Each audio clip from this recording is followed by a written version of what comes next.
பங்குனி உத்திரம். தமிழ் மாதங்களில் 12வது மாதம் பங்குனி. நட்சத்திரங்களில் 12வது நட்சத்திரம் உத்திரம். இவ்விரண்டும் பௌர்ணமி திதியுடன் சேர்ந்து வரும் புண்ணியமான நாளே பங்குனி உத்திரம். இந்த நாளில் தெய்வீக சக்திகள் அனைத்தும் ஒருங்கிணைந்து உலகிற்கு நன்மை தரும் என்று நம்பப்படுகிறது. அரக்கர்களின் அட்டகாசம் அதிகரித்து தர்மம் குறைந்து கொண்டிருந்த காலம் அது. அந்த நேரத்தில் உலகை காப்பாற்ற தெய்வீக சக்தியாக முருகப்பெருமான் அவதரித்தார். அகந்தை, ஆசை, அறியாமை என்ற 3 குணங்களால் உருவான அசுரர்களை அழிக்கவே அவர் பூமிக்கு வந்தார்.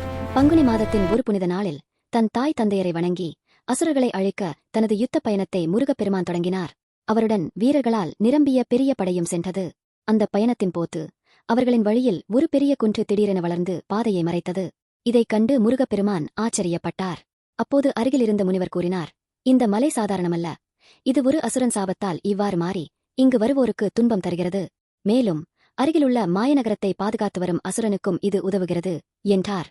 இதைக் கேட்ட முருகப்பெருமான் கோபமடைந்து தன் தளபதியிடம் படையின் ஒரு பகுதியை அழைத்து சென்று அந்த அசுரனை வெல்லும்படி உத்தரவிட்டார். அந்த அசுரன் தனது பெரிய படையுடன் எதிர்த்து வந்தான். இரு படைகளும் கடுமையாக மோதின. போர்க்களம் முழுவதும் சத்தமும் சண்டையும் நிரம்பியது. பல வீரர்கள் தங்கள் உயிரை ஈந்தனர். அசுரன் தனது மாய வல்லமையால் பல வடிவங்களில் மாறி தாக்கினான். சில நேரங்களில் பெரும் பாம்பாகவும் சில நேரங்களில் காற்றாகவும் மாறி எதிரிகளை குழப்பினான்.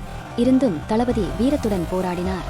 ஒரு கட்டத்தில் அசுரன் தன் மாயையை பயன்படுத்தி ஒரு சிறிய உயிரினமாக மாறி மலைக்குள் ஒளிந்தான். இதனால் படைகள் சற்று தளர்ந்தன.